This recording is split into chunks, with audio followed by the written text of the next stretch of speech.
What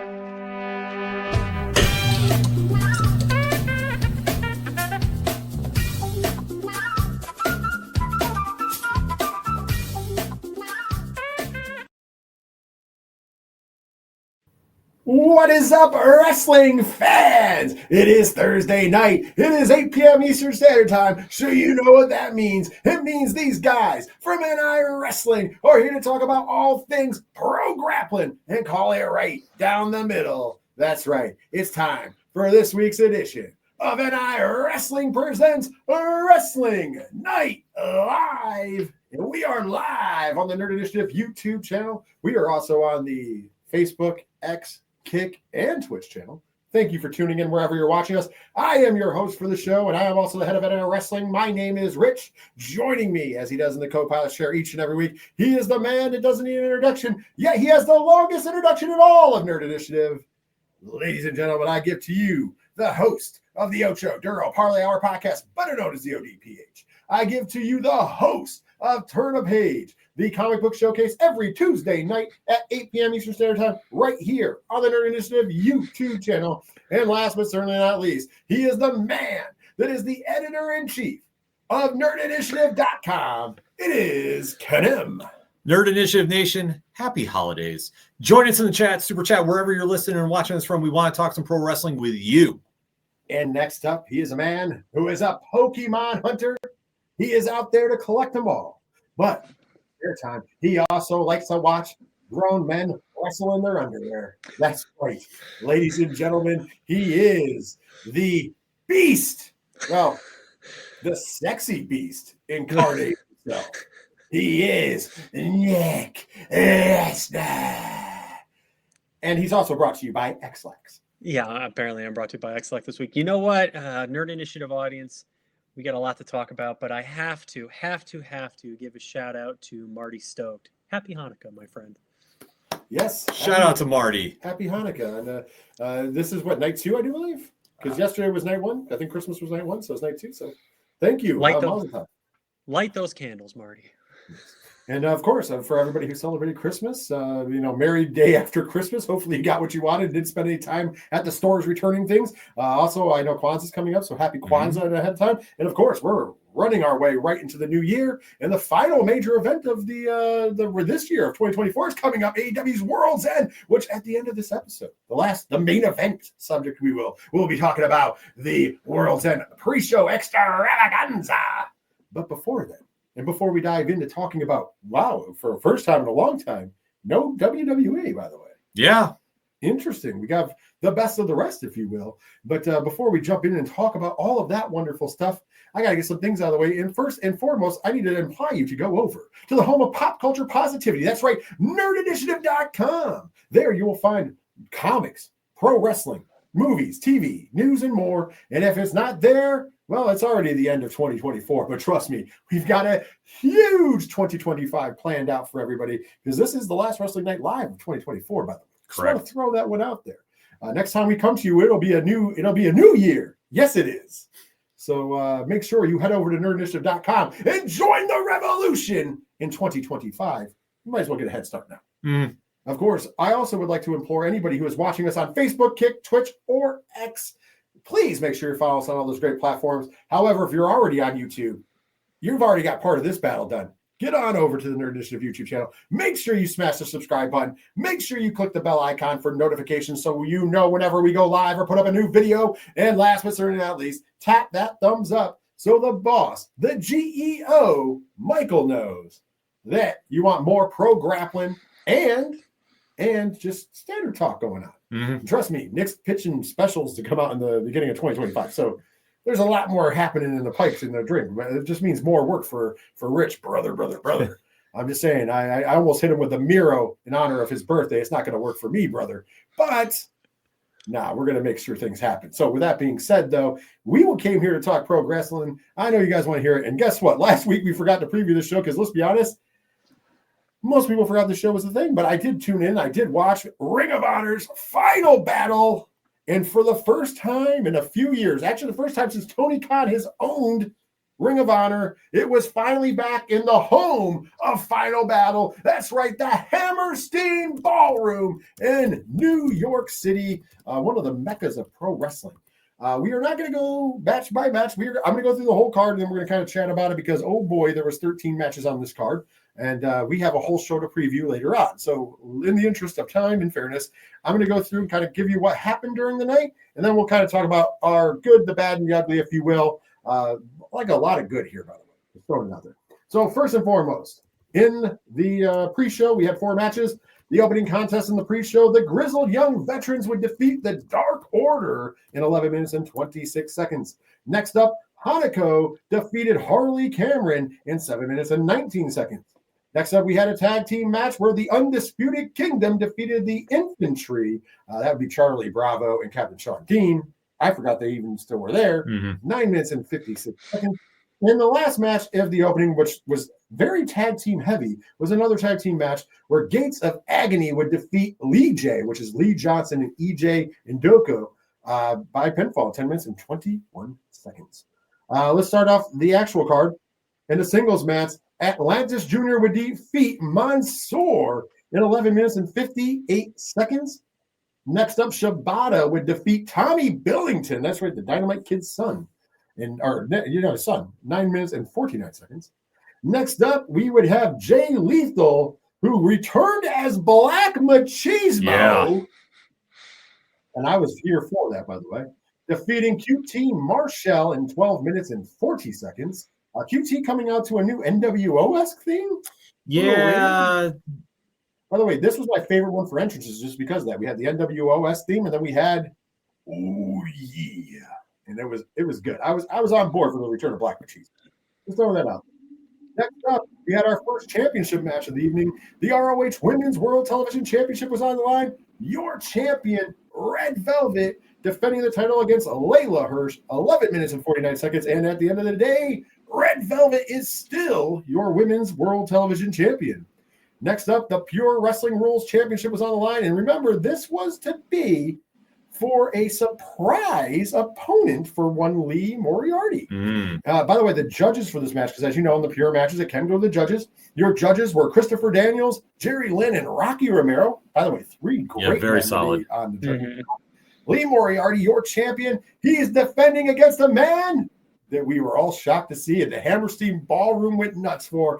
Nigel McGuinness returned to the Hammerstein Ballroom, former ROH Pure champion, former ROH World champion. This match got 17 minutes and 4 seconds.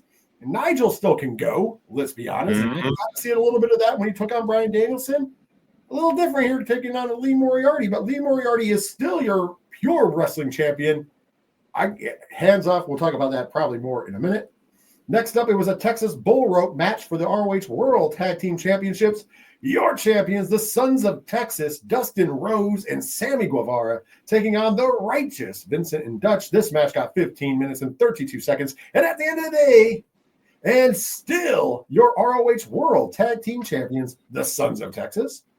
Next up would be the Survival of the Fittest match for the ROH World Television Championship. If you remember, Survival of the Fittest is basically a 4 corners match. Very interesting. Anybody can walk out. Your champion going in, Brian Cage. In this match, we would have Willie Mack, Mark Davis, A.R. Fox, Blake Christian, and Commander. This match got 25 minutes and 18 seconds. At the end of the day, and your new Ring of Honor World Television Champion, Commander. Next up, in the co-main event of the evening for the Ring of Honor World Championship, your champion, the Diaz, Chris Jericho, the Learning Tree, Ken's mom's favorite wrestler. True story. True story. Send all your Chris Jericho merch in care of the ODPH podcast.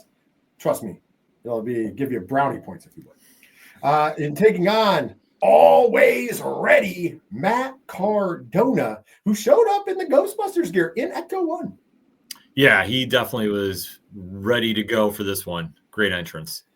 By hook and by crook, with 18 minutes, 27 seconds, and still your Ring of Honor World Champion, the Diaz, Chris Jericho.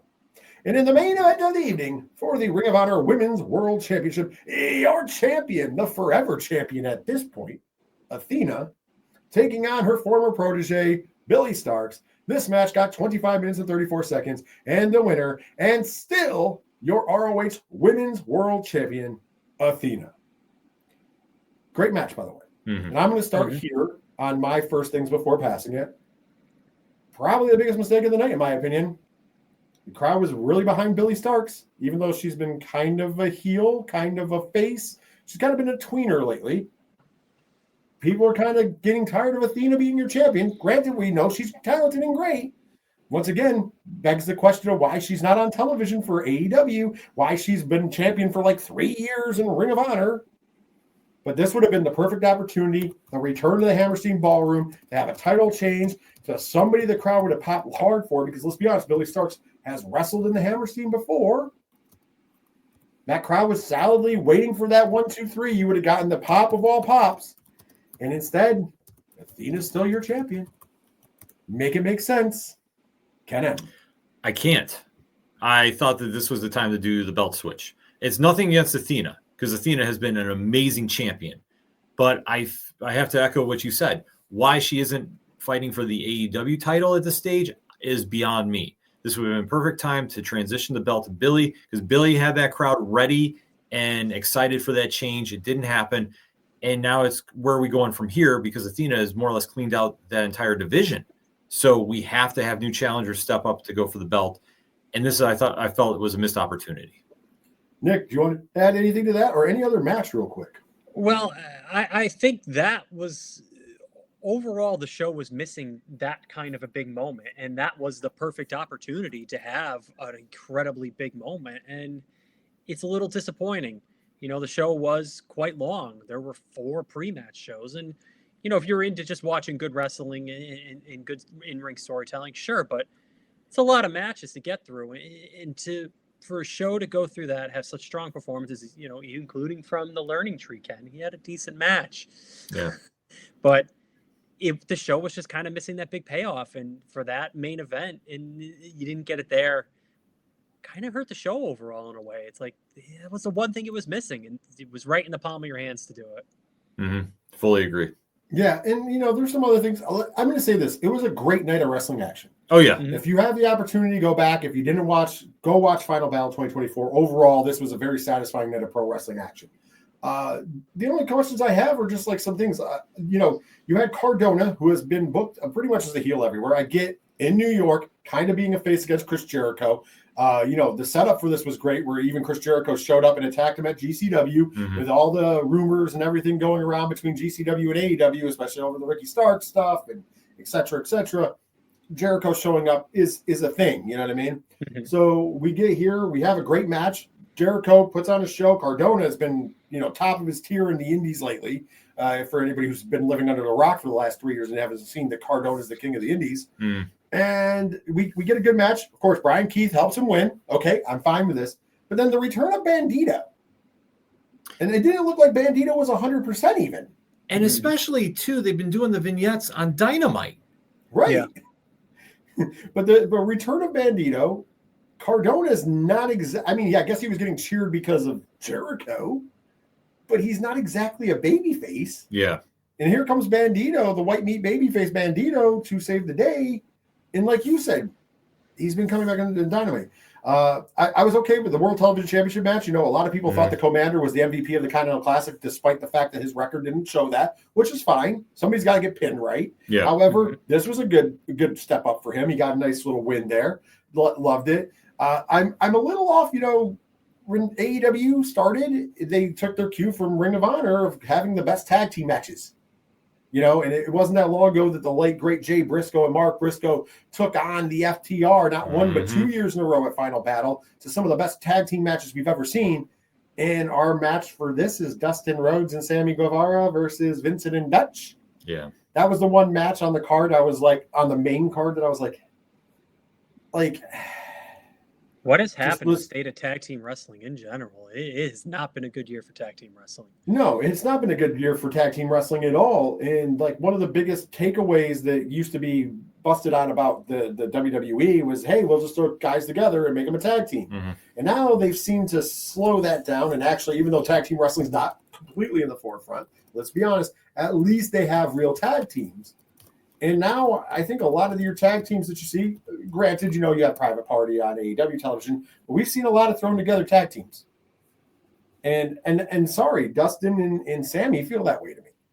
It's just a weird straight. It's like two guys we don't have anything for. So, hey, let's just put them together. Yeah, I mean, their whole connection getting set up for this a couple of months ago was kind of awkward, in my opinion. Mm-hmm. So overall, I'm kind of, and it's not, once again, I don't want to dissert. I think it was a great pay-per-view. If you did not see it, I think you should watch it, Ken. Yeah, no, in between the ropes, they do great work in ROH, and I wish they had a better platform to get out there and hit a bigger audience. But for storyline purposes, there's a lot of confusing moments that happened here. And I thought that they should have made some choices. Like Athena, she should have dropped the belt to Billy and gone on to, or at least if she's going to retain, then you go to Dynamite champion versus champion. That's the only logical step there. Commander winning, I really loved. I thought it was a great moment. That match was absolutely fantastic. Cardona versus Jericho, yeah, it was solid for what it was. It worked the crowd up. But, I mean, other than that, I mean, it was just a great night of wrestling, but not a lot of substance to it. But that's not the bad thing. But when you're talking about ROH, and for anybody that's watched that promotion throughout the years, Final Battle means something. And this card really was a great show, but it wasn't a memorable show. I agree. I agree with you wholeheartedly, Ken. Overall, Nick, what are your final thoughts about Final Battle 2024, Ring of Honor? Yeah. Solid show, but like Ken said, it's supposed to be memorable, and this one isn't really one for the history books. Granted. Ken, anything to say in closing? Let's hope next year is a better one that we remember more. But this one is one worth watching, though. If you love in-ring work, this card definitely had a lot of great things that you can watch, especially if you're an up-and-coming pro wrestler. You want to pick up on a lot of stuff they were doing in here. Absolutely. So listen, we're going to change pace. We haven't done this in a while. We're going to hit some indie roundup. That's right, the indie roundup. We want to shine a spotlight because there's some big things going down. Of course, next week will be a big New Japan week and everything else. But Game Changer Wrestling, man, after all the controversies with AEW and everything else, has kind of made a little bit of a resurgence here. And this upcoming Saturday, December the 28th, from the historic Washington Hall in Seattle, Washington, GCW is back with Take Care 2024. And you can watch this on Triller TV. If you have Triller TV Plus, it is included. Probably the best $9.99 you'll spend in a month, honestly. Agreed. So singles matches. Let's talk about some matches on this card real quick, because I do want to, and then we're going to talk about what GCW has lined up coming up. Alley Catch taking on Viva Van. In a blood sport match, Josh Barnett will be taking on One Call Manders. Rich Swann taking on Gringo Loco. Super Crazy ECW legend and Luchador legend taking on Matt Cardona. The Bollywood Boys taking on Janelasis, Joey Janela, and Megan Bain. And last but not least, in the Game Changer Wrestling World Championship match, your champion, the old Manser, Mance Warner, taking on former GCW World Champion, Masha Slamovich. Also current TNA Knockouts champion. Interesting state of affairs. What are your thoughts just hearing the card? Ken M for Take Care this Saturday. Very solid. Excited to see Bloodsport happen. Barnett and Manzer, and One Call Manzer. Yeah, that's gonna be great. GCW is still setting a high bar for stuff on the indies, so I'm excited to check this one out. I'll be watching on replay though. That's a great thing about watching on Triller. You can catch it on replay. Yes, of course, because we'll be watching AEW's World's End this Saturday live. So we're going to be talking about at the end of the show. Nick, any thoughts? I don't know your love for GCW. What's your thoughts about Take Care from what you heard there? This is a great way for them to cap off the year after a really fun year of GCW. This is a great card, and that's going to be a really nice venue as well. So this show people are going to show up at the GCW show. Those shows are always normally stacked full of fans. It's going to be a hot crowd, and it's going to look really good. The matches should play out really well. Watch this on replay because you're going to be watching AEW, but definitely take a look at this on replay because this is going to be a hot show. So GCW has also made some big news and big rounds because as one man exited, another man had returned. Of course, we'll be talking about the man, the king, the god of this S in a minute. However, Atticus Cogar made a surprise return to GCW earlier in the year, and now we have the return date of his first in-ring action for Game Changer Wrestling, and that will be on the 31st of December, the normal New Year's Eve show, although this year not coming to you from Atlantic City, New Jersey. Instead, it'll be coming from Ridgefield Park, New Jersey. That would be GCW's Till Infinity 2024. Atticus Cogar will make his in-ring official return to Game Changer Wrestler. This past week, though, I understand you got to see it as well, Ken. I don't know if Nick got to see it. Atticus put out a classic Atticus Cogar promotional video that was promoting not just that, but also was promoting his return to a show that's going to take place as GCW will return to the Hammerstein Ballroom on January 19th for GCW's The People versus GCW 2025. So with that being said, what was your thoughts on Atticus's return video? You know, it's surreal to me because knowing how messy and ugly the original break from GCW was, to see this now come back, it still hasn't sunk in, to be honest. But when Atticus was there, he was going to be the number one heel there. And this looks like vintage Atticus. And I'm excited for this. And I want to see where this goes. But to see him back, there was just a new energy. And maybe it was something missing from GCW. I don't know. It hit me weird watching it. I love seeing it. I'm a big fan of his work. So now to see this come back, I'm excited what he's going to bring to the landscape of GCW because it's definitely changed since him and 440 were there. Mm-hmm. So now what are we going to get? And that's something as a wrestling fan, and especially somebody who's been watching GCW for a long time, I'm really amped up to see. Well, as we know, his controversial leave and to go start Circle 6, to be the face of that promotion. He was originally at Hammerstein, talking full circle, the original Hammerstein show, which was World on GCW, which met some different kind of reviews because they did a different show than they should have. Mm-hmm. In a lot of people, including me, who was there in attendance for that show. He was originally slated to become the GCW World Champion at that event. Yeah, it was supposed to be his crowning night, and instead, it was one of his last nights in the company. There were some things that happened behind the scenes. His exit was definitely marked with a very poignant interview with one Greg Irons, where he did the infamous Dear Brett Lauderdale promo.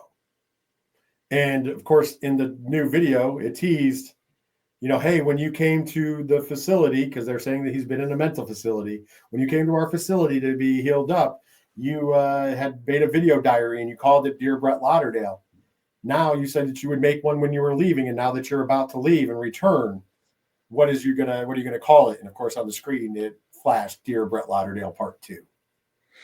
So interesting. We have a beginning and an end, and business is getting done. And once again, sometimes business gets done. Nick, I don't know how familiar you are with any of this, but because we don't usually talk too much indie stuff. That was something we did on 607 TWS primarily, but nice that we're going to be trying to make that back here on the flagship for Wrestling Night Live.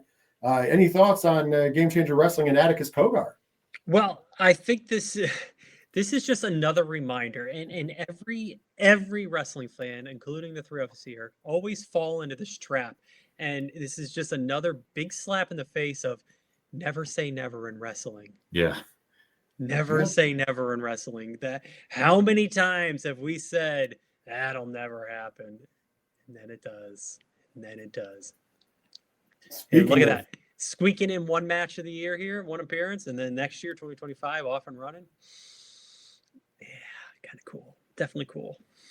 Speaking of hell freezing over, we had another return this past weekend. This past weekend was the return, by the way, of Combat Zone Wrestling, CZW's Cage of Death. It's been a little on hiatus. In the Cage of Death match this year, we had Judge Joe Dredd taking on Mickey Knuckles. Say what you will about that. I mean, I'm not going to judge. But the most important thing that came out of that is, for the first time in a long time, CZW saw the return of the man, the king, the god of this, Nick effing Gage made his return to CZW. We now know that he will be booked and be on the CZW show, the anniversary show, which is the next show coming up. Lots of things going on behind the scenes with the whole falling out between Brett Lauderdale and Nick Gage, and a lot of things that I don't want to jump into because it's real muddy and nasty. What did you guys think about him returning to Combat Zone Wrestling?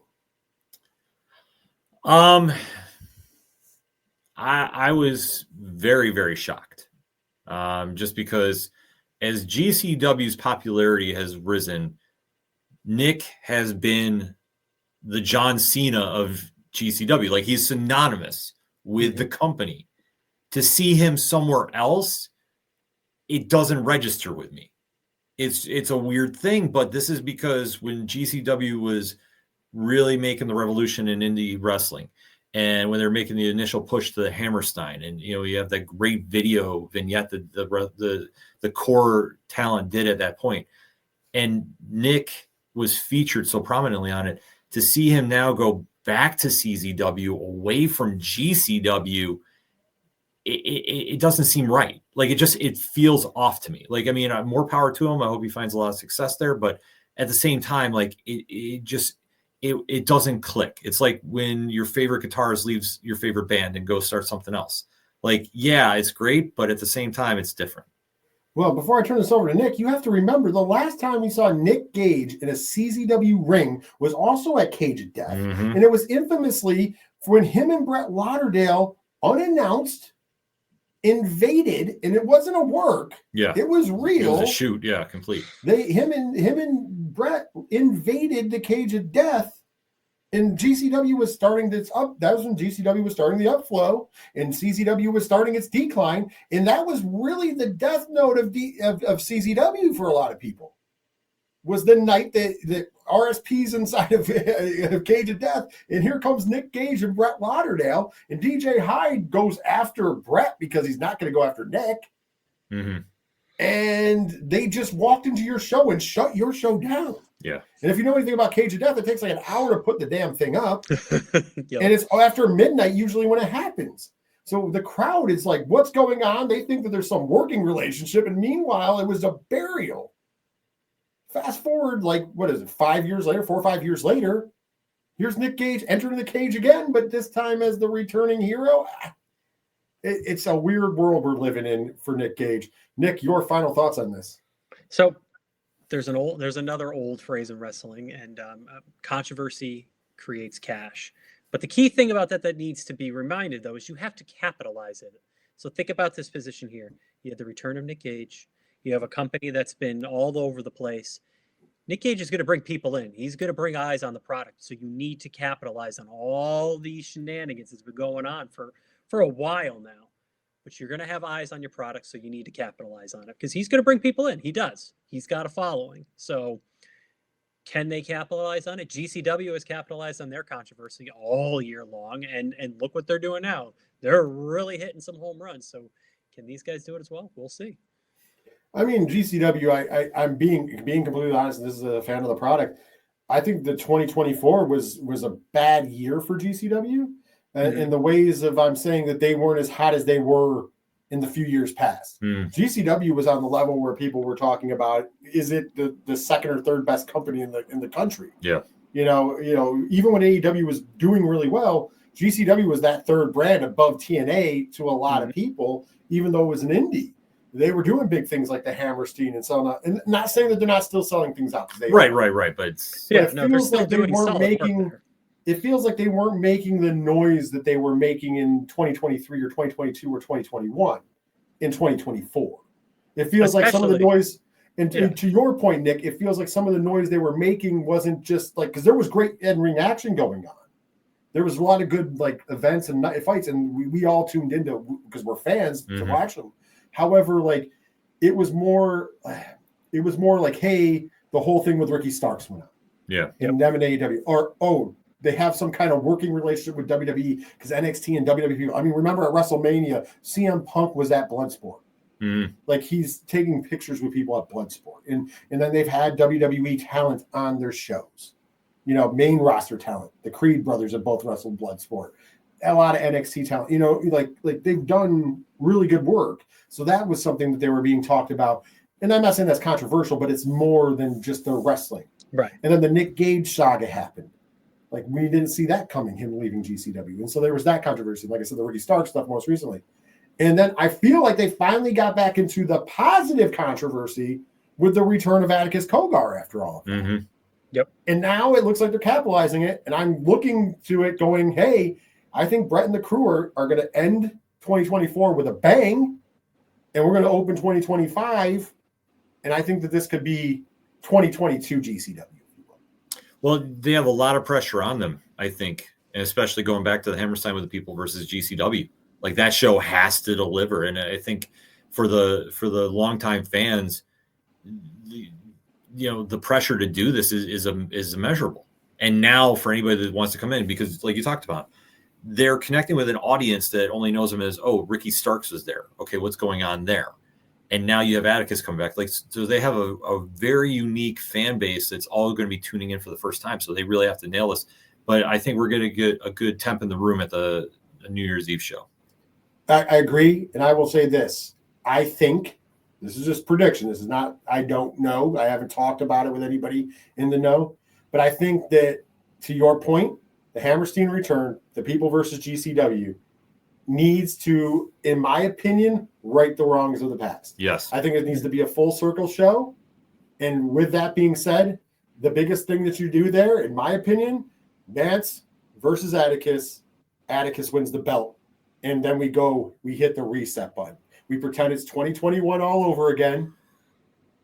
And we try to build that character back to 2021. And I'm not saying that we go back in time. Right. But if you imagine, could you imagine if we can get that fervency behind that? This could be a jumping off point for a huge year. Be huge. No, it'd be monstrous. Yep. There's no question about that. And it would be monstrous for the fact that it would be a full circle moment for Atticus, who, let's be honest, he left, he gambled on himself. The gamble didn't pay off. Not to his own fault, to be honest with you. There's a lot of broken promises and bullshit. Throwing out an S-bomb there. Mm-hmm. And on the other end, GCW really did grow, but like I said, and I don't want to say it was stagnant because it wasn't stagnant, but I just feel like it wasn't making the noise that it made in the past. And I think one of the big things was they lost the face of the company, and it was very ugly. Yeah.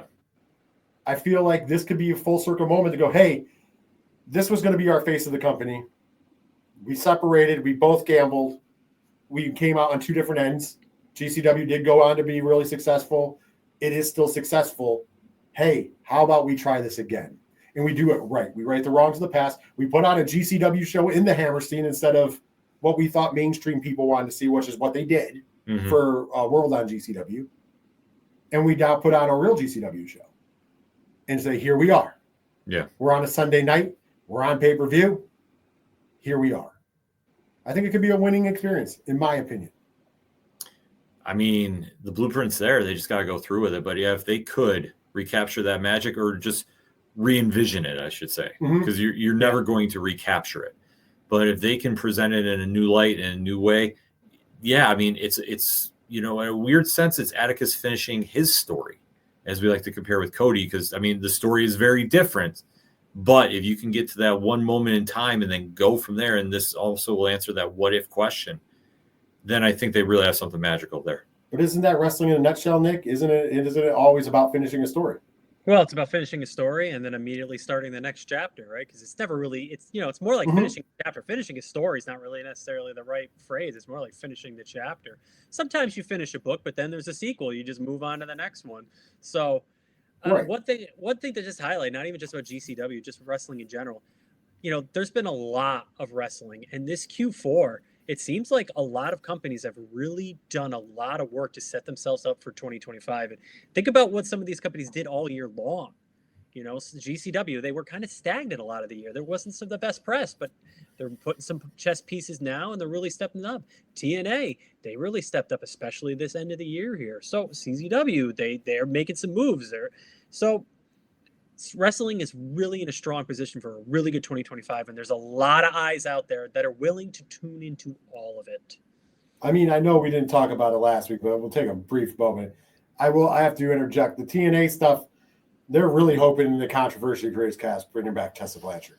That was a very polarizing, especially amongst wrestling fans. Yeah. Some people let it lie, and let it whatever. I'm always a fan of, showing, show that you grew, show that whatever. Mhm. But I mean, that's a roll of the dice, man. That's one of those, Yep. that's a crazy roll of the dice. That's akin. I'm not saying the same, but that's akin to WWE being like, hey, the 30th entrant in the Royal Rumble's Brock Lesnar. Mm-hmm. You know what I mean? That's like. Is 2024 become the year of never say never? I mean, in a lot of ways, it started in 2023 with CM Punk. So yeah, I guess in the last You know what I mean? count, It started in November of 2023 with CM Punk, honestly, with the never say never. I mean, wrestling's always been that way, let's be honest. If you're smart in the business, you understand you're going to make business.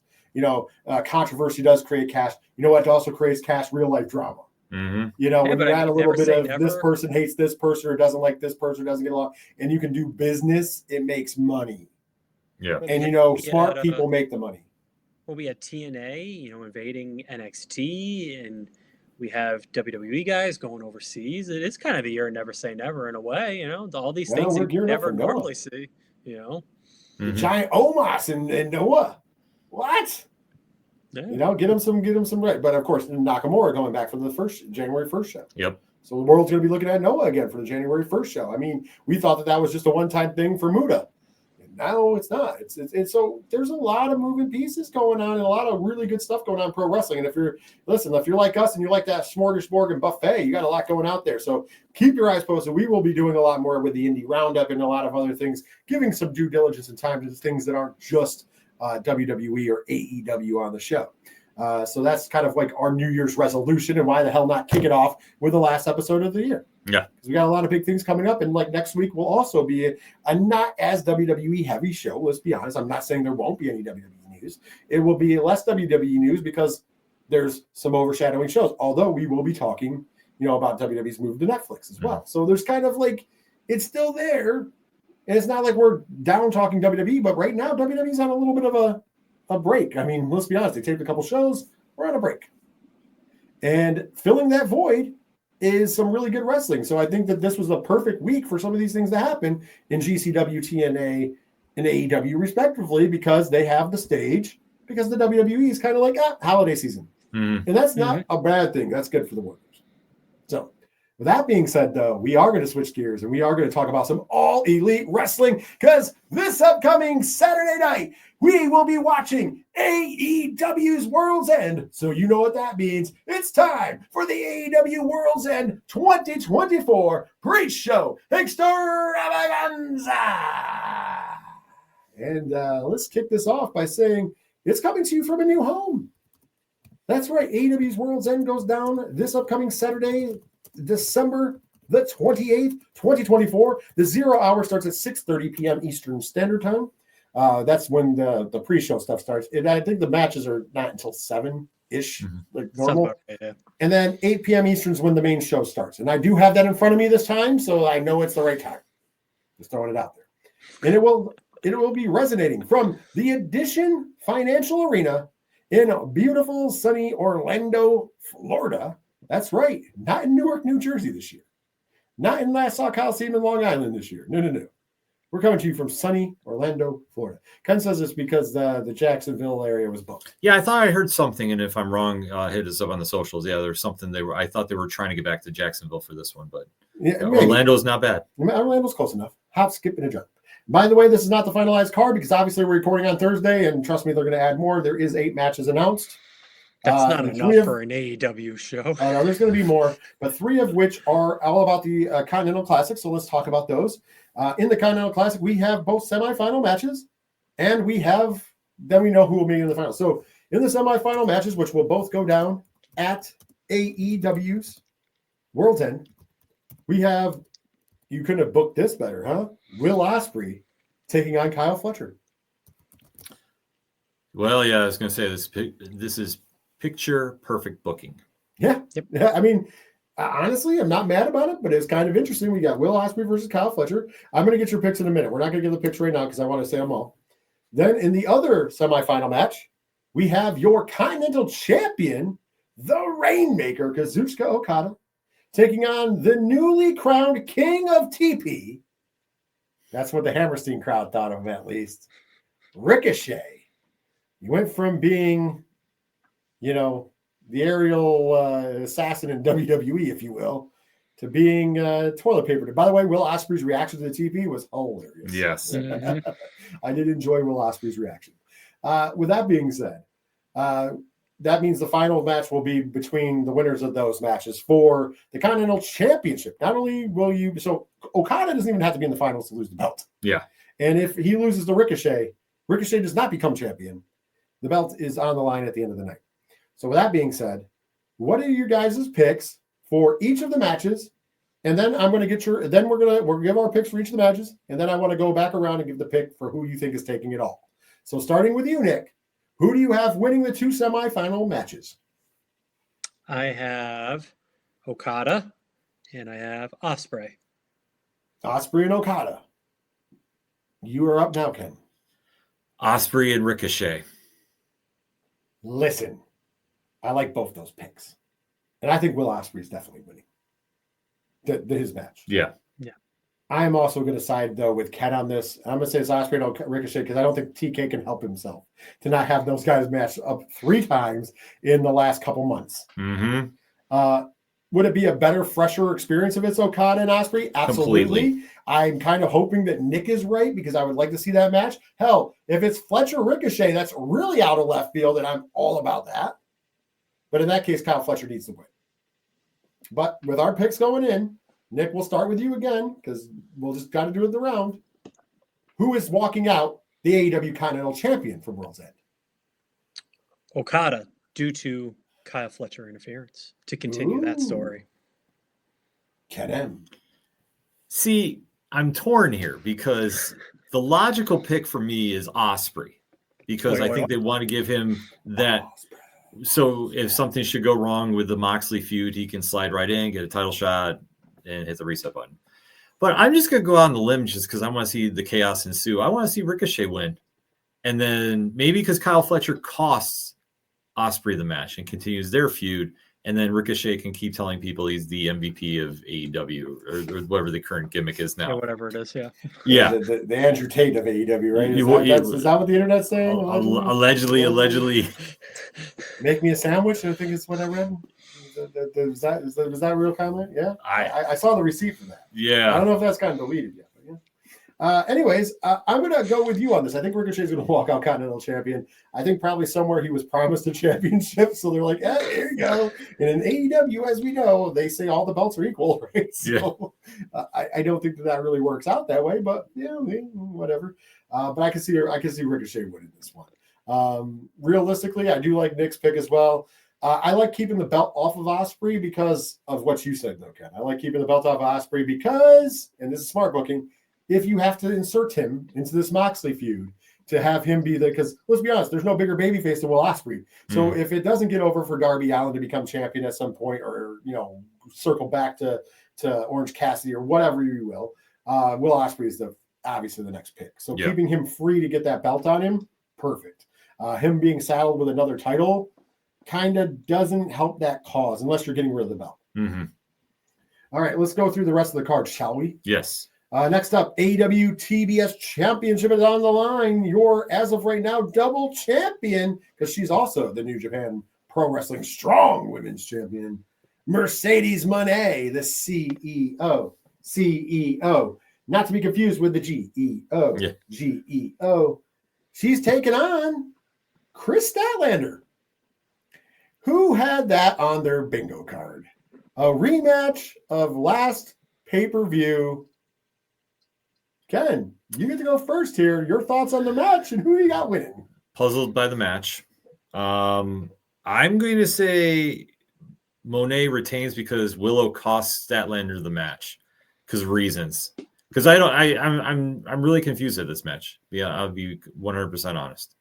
Statlander's going to go 0-2 to Monet. I'm picking Monet to retain because I don't think they're going to take the title off of her going into Dynasty, where she has a match where it's going to be for all the belts. I think that would be weird. Now, with that being said, the logic going on, they could take the title off of her. And realistically, they should because I think 2 losses in a row to Statlander is kind of pushing it. Mm-hmm. I mean, that's pretty bad for Chris Statlander and her stakes, okay? However, I completely don't think anybody cares. Mercedes Moné, like Athena, is the forever champ for that TBS title because, once again, hey, it satisfies the need to have her have a belt and all that for Tony. So Mercedes is taking the match. Go ahead, Nick. You get to go last on this one. You're riding caboose. Who you got? Yeah, there's nothing else to say. Mercedes is going to retain for all the reasons we talked about. I honestly don't know who in that company right now that would make sense to take the belt off of her. There are plenty of people who are deserving of it, but who is really going to be the person to dethrone her? I don't really know yet. I'm gonna let Ken answer, but I will say this: before how long you got, brother? No, the perfect booking. It's Athena. I think Athena just comes right out after Monet wins and says, like Monet will make some comment like I'm the most dominant champion here, blah blah blah, and Athena just walks out and says, "I've been champ for 2 years. Where's my shot?" And then you can start building that up, even for was it Revolution? Mm-hmm. Yeah, you can start building up for that. I'd love to see a long build for Double or Nothing, but that's the most logical move to make, in my opinion. Be the only reason to keep the belt on Athena, first of all. Secondly, though, I can make the argument that that's the reason why you had the title drop from Athena, because then Athena could be like, I've been down here. I've been the most dominant champion. You haven't really done much because, hell, you've had a handful of defenses. And I held the belt for like 3 years because it's more like 3 years. Yeah, I can't even remember. I know you can't remember a time she wasn't champion at this point, right? Yeah. So the point of the matter is I would say that, although with the belt you can do the same thing, but it would have just been good to drop it. How about Jamie Hayter before they just handled her return so poorly? Oh, if they didn't drop the ball there, yeah. How about the fact that sorry. And that's really that's really the issue that I see is like who really is right now in a credible position, because even Athena's really not. If Monet can cut a promo, she would say, "Who do you work for?" Because no one ever sees you. True, but here's the thing: you also had a storyline set up with Camille, but now it looks like Camille's leaving AEW. Yeah, I don't understand. I don't understand what's going on. There's so many things you could do, but here we are. I'm not going to try to focus on the negatives. Mercedes Monet's winning. Next up, though, is the AEW International Championship match. Your champion, Takeshita, taking on Powerhouse Hobbs. I don't give a damn how out of left field this was. I'm just happy Powerhouse Hobbs is on pay-per-view. Agreed. Let me clap for it. And also, I want to say, big Powerhouse Hobbs fans we are. However, I want to say this. This match, by the way, and still, because I go first, and still Takeshita. However, wear a mouth guard while watching this match. I think this match is going to be hard hitting. I think Powerhouse Hobbs, like whenever he has something to prove, giving him all the credit in the world, shows up and shows out. I mean, hell, that's how he injured his knee. The last pay-per-view he was on was because he came and showed up and showed out, right? Mm-hmm. It's going to happen again. Takeshita always shows up and shows out. These two guys are going to go to war. Put a mouth guard in because it's going to be a battle of two bangers, and it's going to be one hell of a banger. This is going to be right up there with any match that Gunther and Sheamus ever had. I'm telling you now, or Gunther and Drew Mack, or whatever we were talking about in the past. This is going to be in that epilogue. I promise you that much. And the winner of this gets the Stone Pitbull. Yeah. Tomohiro Ishii Dynasty. Just throwing it out there. Like, not only do you win this match, but you got another hard one to go after. So with that being said, Nick, who do you got? Powerhouse Hobbs. Ooh, and no. Going with Hobbs. I think it's time. I think it instantly makes that title a little bit more interesting because it's been kind of boring for a little while, and that makes it a lot more interesting. Okay, Ken, sorry. I gotta go to Takeshita, but I'll say this: I just want this match to have time. Mm-hmm. Like, really let Hobbs show what he can do. Give him at least 10, if not 15 minutes. It's wishful thinking, but I'm hoping they really let him showcase what he can do, because they could honestly steal this card and have match of the night. Next up, Tijuana Street Fight for the AEW Women's World Championship. Your champion, the Glamour, Mariah May. You know, she has a little feud with Mina. She's got a little feud with the return of Toni Storm. Not timeless anymore. She hasn't remembered that part, but still. But nah, out of nowhere, Thunder Rosa will get a shot at Mariah May. I'm sorry, for storylines, I can't make this up. Like, why? We spent all this time building Tony Storm up in this story with Mariah May. You bring her back as original Tony Storm and not Timeless. Okay, whatever. Why don't you have them have the match so Mariah knocks her upside the head? She becomes Timeless again. Whatever. But no, they blew the Mina stuff on a random ass episode of Dynamite or Collision. Yeah. And now we're just like, hey, you know what? She's going to defend against Thunder Rosa because reasons. Thank you. I got Mariah May walking out and still champion. Hopefully Tony Storm gets involved because reasons. I know it wasn't my turn to go first, but I had to get on my platform. So Nick, go ahead. Mariah May. Yeah, that's it. There's nothing else to say here. Ken. At least Thunder Rosa is going to have a cool cosplay costume come out. I will say that. She always does amazing work on the pay-per-views. But no, this is Mariah May. This is the only storyline that makes sense because it's ultimately going to come back against her, and Tony Storm's going to find her timeless persona again to get the belt back. Like, that's how they're setting this up. Agreed. Next up, AEW Dynamite Diamond Ring is on the line. The only man to ever hold the Dynamite Diamond Ring, MJF, Maxwell Jacob Friedman, taking on Adam Cole. Baby. That's right. He's got Matt Taven and Mike Bennett in his corner. This match has been set up. Remember, my downside to this before we talk is, MJF said, I'm never fighting you, but somehow we're making this match happen because reasons. So, I thought that you should drag that on a little longer, but here we are. I understand there's going to be some shenanigans, and I want to hear you gentlemen. So we're going to start with you, Nick. Who do you got walking out with the Dynamite Diamond Ring? MJF. The ring it's only size to his finger, so it's just going to stay there. Is it just me, or this feud, which was the biggest storyline in AEW a year ago, is now an afterthought? Yep. Remember, it main evented last year's World's End, right? Yeah, it main evented. Or no, that's the reveal. That was Wembley. Yeah. The reveal was the main event after Samoa Joe won. Sorry, I apologize. What a long, strange trip it's been. No, in Long Island, nonetheless. Yeah. But no, this is MJF all day because the Kingdom is going to turn on Adam Cole. They've been telegraphing this. Why, oh why, are the Kingdom allowed at ringside for no other reason? And the only thing you're going to have is maybe Kyle O'Reilly and Wardlow come out to make the save because there's nothing about this that makes sense. So I'm just going to say, let's just make it completely messy. You're not even going to get that. I'm agreeing MJF's going to win. Wardlow's going to come down. He's going to be the direct cause of the win because reasons. Back in the camp of them.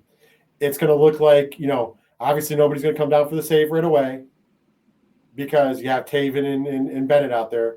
They're going to, feign whatever. And then when it looks like they're going to make the save, they're going to turn on Adam Cole. So you're going to have the new Kingdom, if you will, be MJF, Wardlow, Bennett, and Taven. And then we'll have Kyle O'Reilly, Roderick Strong, and who knows, they might even bring back Bobby Fish. Oh, no. So we can actually do the Undisputed Era again.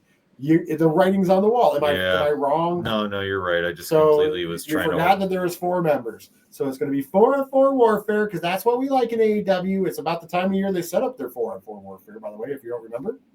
They love to do it in December. Yeah. I'm telling you now.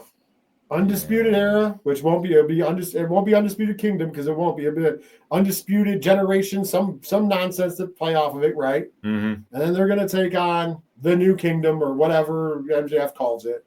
Maybe they'll go back to being the Pinnacle. Yeah. and we're going to forget that Wardlow and MJF allegedly hate each other. And, Taven and Bennett are heels anyways at the heart of it. So, whatever. And you know who will care? Nobody. But whatever. I digress. This should be a good match, though. It'll be a great match, yeah. That leaves us with what I presume to be the main event of the evening. It is a 4-way match for the AEW World Championship. Our champion, the leader of the Death Riders, Jon Moxley, taking on Orange Cassidy, Hangman Adam Page, and the Switchblade, Jay White. 1 man, 1 pinfall, 1 victory. Not elimination. This is a 1 fall of a finish match. So that means you don't have to outlast. You just have to survive. Ken M., who's leaving? World's End. Your undisputed AEW World Champion. Because of major shenanigans, Moxley.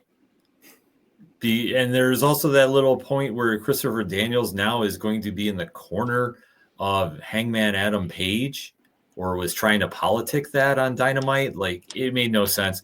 I am just fearing that what we're going to have at the end of this is Moxley wins because Daniels helps him, and the higher power is revealed to be Shane McMahon. Continue though. Okay. And then Kenny Omega comes out to now set up Omega versus Moxley for a future event, and that's who's eventually going to get the belt off. And then Moxley. Cade Kid comes out, destroys everybody, and just takes the belt and smashes it like Mr. Perfect back in the 80s. Oh, if only though. If only. I love you, Solo. That's right. I wanted you to finish up. I think you got something right and wrong. Let's go back in history. The historian of the business. Who was supposed to be the original higher power? Oh God, Christopher Daniels. That's Christopher right. Daniels. So Christopher Daniels is just going to be the higher power, period. They're going to right the Oh my wrong. God. It's coming full circle. Christopher Daniels will Oh my turn. God. Christopher Daniels will be with Moxley, and we'll find out that he's the higher power. It works on two different levels. He is also one of the figureheads that's in charge on air, right? So that's the Eric Bischoff effect in MWO. And secondly, he was supposed to be the original higher power. Most people forget that Christopher Daniels Oh my God, I completely was did. supposed to be the original higher power until Vince McMahon was like, he's awful small. But that is the true story. Yeah. The rights are getting righted. Moxley is your champion. Christopher Daniels is the higher power. Shane McMahon, we keep speculating. The more we speculate, the more I think it's never going to happen. It's kind of like speculating that Josh Alexander is going to finally show up in NXT. He is. New Year's Evil. It's happening. One day we will be right. Yes. One day, but it's not going to be today. Yeah, I think that's what they're going to do. Maybe Shane McMahon will come into some point junction, but I think the higher power will be Christopher Daniels, just because for the people in the know, Tony likes to hit it right on the nose. That's why I kept hitting my nose earlier when we were talking about other things happening. It's right on the nose. It's a boop, little boop ski. That's what's going down. You're up next, Nick, to finish us off. Part one, I don't think we'll see Shane McMahon in AEW. I think that died when the Young Bucks story kind of fizzled out and didn't really work over the summer. I like the Kenny Omega thing. I mean, I like Kenny Omega returning. Seeing him go back at it again with Moxley, I mean, it's rinse and repeat. That means Jay White will go back to doing nothing. Hangman will probably start feuding with Swerve again, and Darby will do Darby things. Well, he's climbing Mount Everest, so yeah. Yeah. So yeah, he finally rescheduled that. Yeah. So I still see Moxley retaining here. This storyline will continue. And yeah. Yeah, I don't think Omega returns here, Ken. The only reason I say that is because I think that they're going to save that like in the back pocket. He has said that he's returning at Dynasty pretty much. And originally it was going to be a Wrestle Kingdom, but I think if he was to return, if he came out and did like commentary for the classic matches, that'd be kind of cool. That would be cool too, but I think that you're saving the Moxley moment because you have to. I would do it for a physicality port. And like I said, from Omega South, I don't even know if Omega's in country. I honestly think Omega's in Japan already. Yeah, he loves being in Japan, and he has a match in a couple weeks. So I wouldn't be surprised if Kenny Omega's not already in Japan. I'm not saying he is. No, but it's like if you want to believe he's coming back for World's End, like that's the only place I think he makes sense to put him on the card. I think you could get a surprise out of Samoa Joe if he's ready to return. Yeah. You could get a surprise out of a couple guys. The only reason I say Omega is they're saving in the back pocket, and really Omega's been very gung-ho in his press tours, if you will, and keep reminding people that AEW doesn't need him. So that's why he's returning in Japan. And then Tony got mad, presumably, because he was going to return at Wrestle Kingdom to take on Tanahashi. And they're like, not today, Satan. You're going to do it at Dynasty. Because that's an AEW branded show. So but he gets Gabe Kidd, so we get to see that. Yeah. But that's a week away. Well, a week past what Yeah, right, I get you. Yeah. However, that's going to do it for what we know is coming down the pike for World's End. We'll know more coming up on Saturday, and we will be watching it real quick. I know we're going to go into the TK overtime, but it's just a yes or no question. Thumbs up, thumbs down. Just yes or no, no middles. On paper, are you buying AEW's World's End? I mean, I know that we all are because we're watching it and do it. But if you didn't have to, is it enough to say thumbs up, I'm buying this, or no? Starting with you, Nick. It's one of these thumbs ups where it's still up, but it's not like bam. It's just like, yeah, okay, we'll do this. Ken M. It's a 55% thumbs up. Not a full yes, but yeah. I'm going to say this. It's a thumbs up because I know the wrestling is going to be good, but I am not expecting anything that's going to be earth-shattering and groundbreaking. I'm expecting that some of what we just joked about is going to come true. Mm-hmm. And we're going to go, oh boy. But the in-ring stuff is going to be great. Yes. We have some great matches on paper. Cole and MJF will be great. Okada and Ricochet should be great. Obviously, Ospreay and Fletcher had a great match, although I guess Ospreay should still be injured, in my opinion, at least, but whatever. You know what I mean? The four-way should be really good. There's a lot that could happen there. Even the women's matches, which they're kind of like, to me, thrown together, but so much talent there that I think that they have to be good. So overall, I think it's a thumbs up if you want to watch real good wrestling. If you're tuning in for stories, folks, brother. Yeah. It's not going to work for me, brother. Is all I'm saying there. So it depends on what kind of wrestling fan you are. If not, tune in to GCW. It's happening at the same time. With that being said, though, that's going to do it for the meat and potatoes. But before we get out of here, Nick, tell the fine folks how to talk to you about the Pokemans in pro wrestling. Pokemon. I have had people message me what their favorite Pokemon is. So I want to know. We're end of 2024. We're moving into 2025. I want to know everyone's favorite Pokemon, and I want to know everyone's favorite wrestler. So you should hit that QR code, hit me up on Instagram, and let me know. Or, as always, you can be here every Thursday where I get to hang out with these two, talking pro wrestling, 8 p.m. Eastern Standard Time on all the platforms that Richard knows. There you go. Yes. Ken M, you got a laundry list. Take it away. Well, first and foremost, if you're new to Nerd Initiative, we love our QR codes here. So click on that QR code. It'll take everything going on with the ODPH.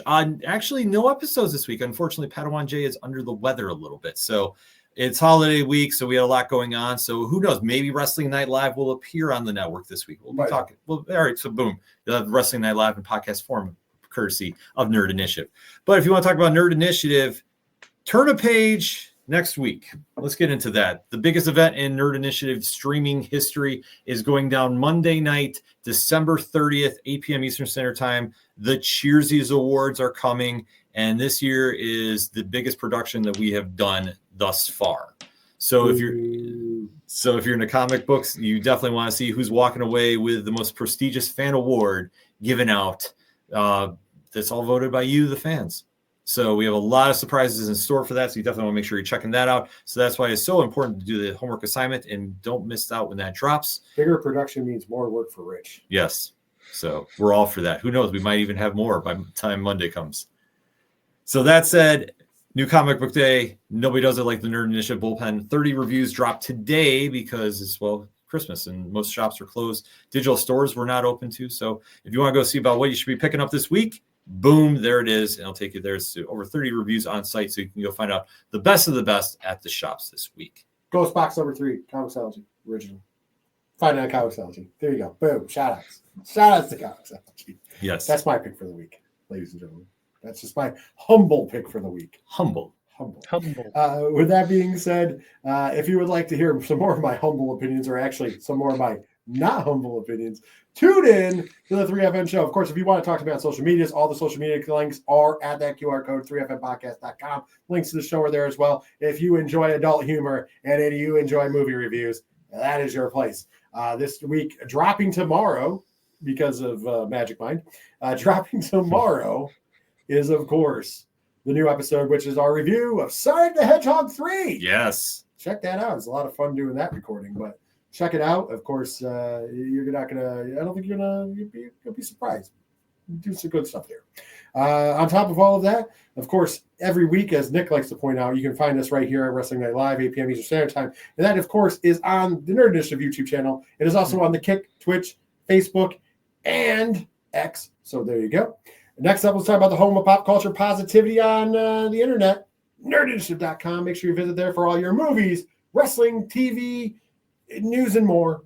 This ending out in 2024, but make sure you join the revolution of pop culture positivity in 2025, nerdinitiative.com.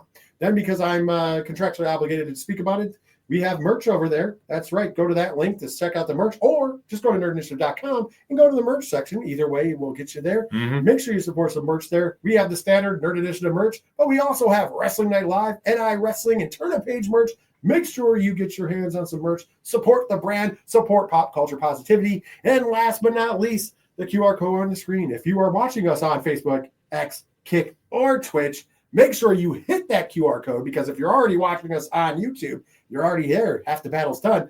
Make sure you get over there. Make sure you smash the subscribe button, click the bell icon for notifications, and give that thumbs up to show that you want more wrestling content and content in general on the home of pop culture positivity on YouTube, the Nerd Initiative YouTube channel.